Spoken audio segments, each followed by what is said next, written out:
Sejam muito bem-vindos. O meu nome é Paulo e hoje nós vamos falar sobre um clássico da literatura brasileira, O Alienista, do Machado de Assis.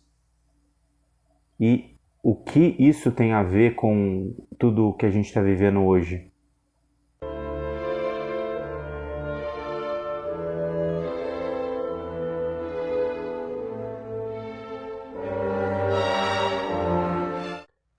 Em primeiro lugar, para quem não sabe, o Alienista está no domínio público e ele pode ser baixado gratuitamente.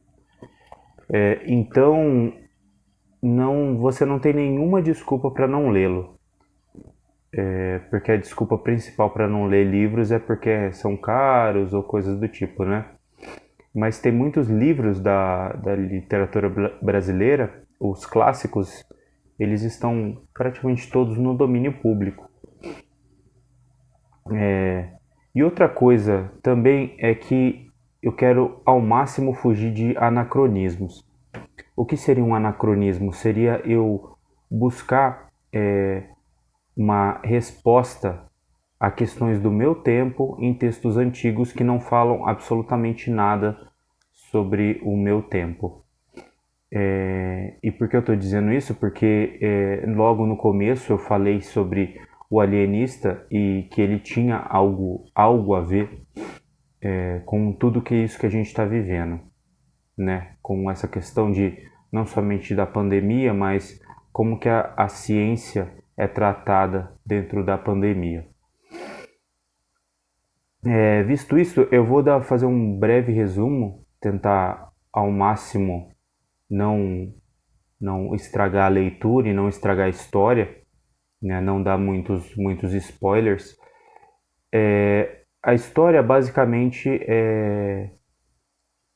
fala de um médico, de um grande médico, muito provavelmente o maior médico do Brasil na época, Simão Bacamarte, e a história se passa antes da independência, ainda no reinado, e numa vilazinha imaginária do interior do Rio de Janeiro. E o Simão Bacamarte, ele é um médico muito ilustre, um médico que estudou nas melhores universidades na Europa, e ele percebe que no Brasil não tinha ninguém que trabalhasse com a psiquiatria, o que viria a se chamar com a psiquiatria, né, no futuro. Então ele se dedica a isso, a esse tipo de estudo, e com a ajuda do estado, do município, né, ele funda primeiro manicômio, primeiro hospício ali do local, né? E aí ele ao mesmo tempo que está estudando sobre a mente humana, sobre o cérebro, sobre as doenças mentais, ele vai colocando os louquinhos da cidade ali na, no manicômio, né? No local destinado aos doentes mentais. Como logo no início ele colocou as pessoas que todo mundo acreditava mesmo que tinham algum problema, pessoas realmente desequilibradas, pessoas que, enfim, mataram a esposa porque a esposa o traiu, aí o cara ficou completamente doido, enfim, coisas bem desse tipo, bem clássicas de doenças mentais. Ele coloca essas pessoas e vai estudando o que seriam as doenças mentais, como ela se comporta, etc. Vai, como ele é um homem dedicado, muito estudioso, ele vai catalogando tudo, vai criando novas teorias, etc. Mas como a cidade é muito pequena, ele andava sempre a observar as pessoas, né? E se você for observar qualquer pessoa de perto, todos nós temos as nossas idiosincrasias, temos as nossas esquisitices. Então, se você olha de perto, é aquele velho ditado, de perto ninguém é normal, né? Então ele começa a, enfim, colocar as pessoas dentro do manicômio e chega até um momento que, se não me engano, era 4/5, quase todo mundo, enfim, 80% da população estava dentro do manicômio. É algo absurdo. E tudo isso foi, de alguma forma, chancelado pelo Estado, o Estado ali representado no o município, né? O parlamento, os vereadores que decidiam, né? Não tinha propriamente tinha um líder geral, que era o presidente da Câmara, né? Dos vereadores, mas não tinha um prefeito por conta de que estava em outro período da história, não era república nem nada, né? Era reinado, então era diferente o modo de organização política. Mas com a chancela do Estado, o Simão Bacamarte vai fazendo tudo isso, vai pegando as pessoas e ainda mais eles começam a dar justificativa. Não, mas ele é um homem ilustre, um homem iluminado. Se você está indo para para casa dos loucos aí, é porque você realmente deve ter algum problema. Então escute aqui o nosso especialista no assunto e siga enfim, o conselho dele, né? A história do Machado de Assis ela é basicamente essa. Eu não vou contar mais, porque tem muitos meandros, muitas pequenas coisas. Tem uma pequena revolução que tenta acontecer na cidade. As pessoas, obviamente, não aceitam tudo isso, enfim. E tem um desfecho bem interessante, né? Mas tem algumas coisas que eu queria falar sobre esse livro, porque geralmente as pessoas vão no mais clichê possível, né? No sentido mais imediato possível do livro, que é a questão da loucura, né? Que a gente não consegue delimitar muito bem, até hoje, né? Não consegue delimitar muito bem o que é loucura e o que não é. Apesar de que as coisas evoluíram bastante, né? A questão psiquiátrica evoluiu bastante. Então tem alguns tipos de patologia que até podem ser observadas experimentalmente, observadas através de exames de imagem do cérebro, coisas assim, que a pessoa tem um certo tipo de patologia cerebral, enfim. Dá para se observar esse tipo de coisa, né? Apesar que às vezes tem nuances muito difíceis, enfim. Mas é uma discussão que ainda é válida. O que é loucura, o que não é, o que é apenas um momento, né? Um acesso, enfim, um acesso de raiva, dependendo se você tira do contexto, se um observador chega bem nesse momento, ele pode achar que aquela pessoa é louca. Enfim, um momento de tristeza também pode achar, nossa, a pessoa tem problemas, é um depressivo, mórbido e coisas do tipo. Tirado do contexto, várias situações que não são propriamente doenças mentais, mas apenas um momento pode ser tido, né, como doença mental. É muito, mas mais do que isso, né? A gente se pergunta quem determina o que é normal e o que não é. Sempre foi essa a grande questão, né?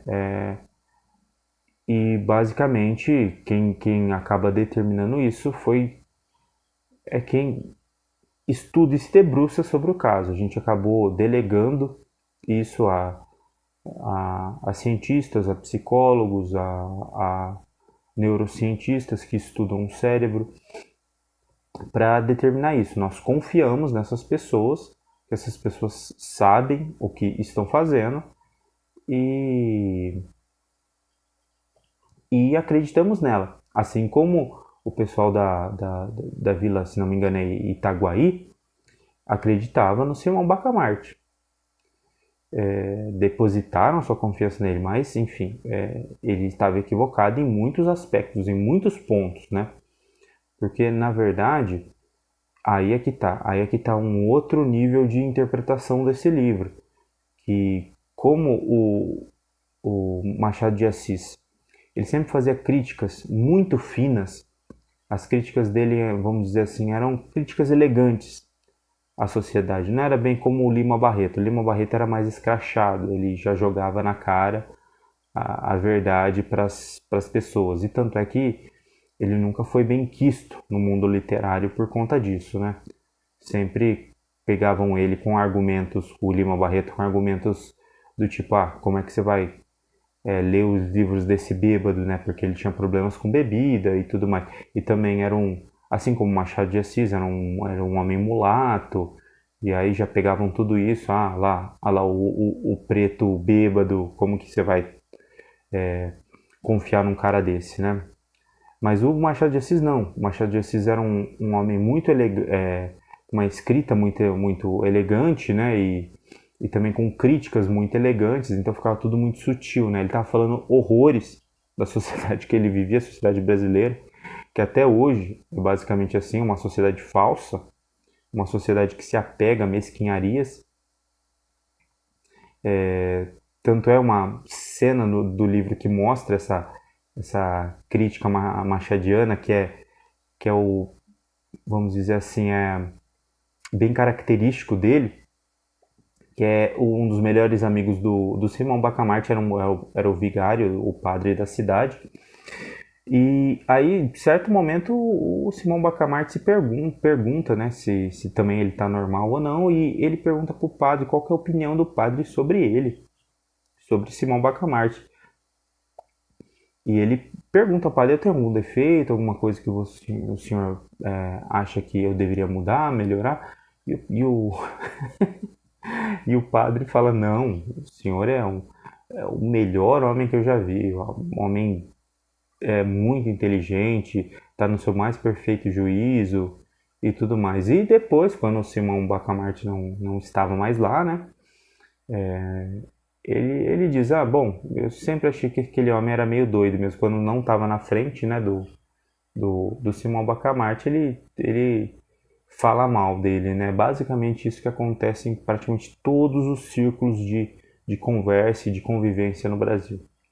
Essa falsidade, esse enfim, duplo dizer, né? Você diz uma coisa na frente da pessoa, nas costas diz outra.